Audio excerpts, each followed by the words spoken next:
তুমি টিকটকে এতদিন মেয়েদের চর্চা তোমার মন করেনি, তাই তুমি ইউটিউবে আইসা ভিডিওর শেষ মাসের বাপ মারা দেবো গালি। আজকে তোমার আম্মু এরকম তোমার বোনের চোদ্দ বেশি খাঙ্কির পোলা। তোর ভিডিওর শুরুতে একটা কথা ক্লিয়ার বাজে বুঝে রাখি, তুই যদি ভাবো যে ভিউজের আসে তোর স্ক্রিনে তুলছি, তাহলে তুই বুঝে জানিস তোর আম্মু একটা ব্যবসা।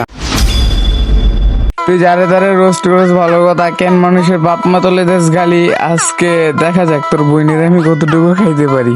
অন্তর খাঙ্কির পোলা। আমার হ্যাঁ কোনো সাবস্ক্রাইবার ভিক্ষা করতে আহি নাই, মন চাইলে ভিডিও দেখ, না মন চাইলে জাগা জাগো এগেইনস্টে ভিডিও বানাই অগো হোগা গিয়া চাটগা। এইখানে কিন্তু ওই ক্লিয়ার বাজে বইলে দিছে যে ভালো লাগলে সাবস্ক্রাইব করা, না লাগলে জায়গা। আর ওই জায়গা রোস্ট করে তাকে যে গুয়া চাটকা। তারপর ওর এখন 5K সাবস্ক্রাইবার, অর্থাৎ ওর আম্মু আর ওর বইনি মিলে আমার দন চুইছে। আর সেই ধনের তো মালের ফটো বইর ওর 5K সাবস্ক্রাইবারের জন্ম হয়েছে। আর জনম গাইল পেরে অপায় সুশীলতার খেজুর খেয়ে আইছো, অনেক বড় হয়ে গেছো। তবে ওই বড় অপায় হই নাই, কিন্তু স্যার ম্যাডাম গো দেখলে এখনো মাথা নিচা কইরা চলে। যেইখানে তুই তোর মা খাওয়াছে আমার মতন পাবলিক দিয়া, সেইখানে তুই কি তোর মেয়েটা আমরা সম্মান করছ আমার দনের মাথা দিয়া। তুই দেখি মাঝে মাঝে করস ফ্যাট পোস্ট, আজকে টিপতে টিপতে বড় গেলাম তোর বইনের ধুম। তুই নিচে দিয়া যদি আমারে ফেক স্ট্রাইক বা স্ট্রাইক দিয়ে আমার কোনো ক্ষতি করাইতে চাস, তুই তোর মার মরা মুখ দেখবি। বা শোন ভাইয়া, তোর দ্বারা আমি সেম কথাটা কইতেই না। তারপর একটা কথা বলি ক্লিয়ার বাজে, শোন, তোর দ্বারা বা তোর কেউ দ্বারা যদি আমার চ্যানেলে কোনো ক্ষতি হয়, তাহলে তুই সহ তোর 5000 অডিয়েন্স মিল্লা তোর বইনরে চুদবি। আমি খুব ভালো করেই জানি তোর পারিবারিক শিক্ষার অভাব, তবে তুই কোনো চিন্তা করিস না, আমি তো তোর বাপ। তোর বাপ মায় তোর হু দাই জন্ম দিয়া হু দাই গালি খা।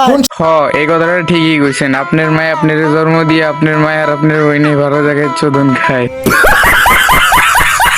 যে মাদার তেরেসের বাচ্চায় আমার এই ভিডিওর কমেন্ট বক্সে গালি বা ইউজ করবো বাজে শব্দ, আমি বুঝে নিম তার ধর্মের নেই ঠিক।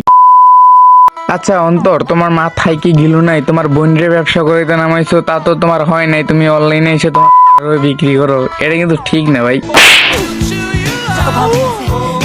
আচ্ছা ভাই ব্রাদার, তোমরা একটু চিন্তা করে দেখো তো, অন্তরের মতন কুলাঙ্গার যদি ওর মায় পেটে ধরতে পারে, তাহলে ওর যদি সত্যি সত্যি কোনো বোন থাকে তাহলে সে কেমন খাঙ্কি হতে পারে। নেক্সটে কারে লইতাম কো? আমার মতে ভাইয়া, তোমার আম্মুর আর তোমার বোনের লইলে সবচেয়ে বেশি ভালো হইব, ভিডিওতে মিলিয়ন ভিউ আইব।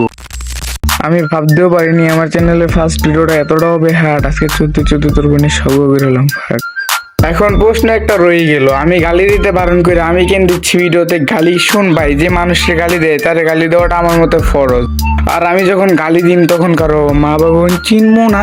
আর অন্তরের মতন পোলাপাইন দিনে 3-4টা জন্ম দিত, তাই আমি ভালো মনে করবো গুনি না। ওই দেখি একদিন একটা পোস্ট করছে, ভাই চাইলে তোমার জবাবটা ঠিক মতনই দিতে পারতাম, তারপরে ভাবলাম মানুষ তো পেটের দয়া করে চুরি। তারপর আরো একটা পোস্ট যে তোর মতন স্ক্যামার না মানে অনলাইনের চোর বলা, তাহলে তুই ওই ভিডিওটা কেন দিলি? আচ্ছা তুই দিছিস ওটা তোর ব্যাপার, তুই চোর বলছিস ওটা তোর ব্যাপার, বাট আমি গালি দিতেছি এই কারণে, কারণ অনলাইনটা কি তোর বাপের? তুই অনলাইনে কেন করবি নষ্ট? আমি তোর পয়েন্টে করবি বিক্রি। তোর গালি দেওয়ার কি হবো? তোর জন্মেই তো নাই ঠিক, তোর কয়জন বাপ তারই নাই হিসাব। তোর গালি দিলে গালির অসম্মান হইব মা। আজকে তোর ক্লিয়ার বাজে বুঝাইতেছি, তুই মাথায় ঢোকে আনিস। রোস্টিং জন কি কইছে ওটাতে লেখা রাখিস খাঙ্কি। সময় থাকে ভদ্র অন্য তো তোর মার শত্রু পয়েন্ট এমন বাজে চোখ মাল খালি টপ টপ করে পড়বো খাই।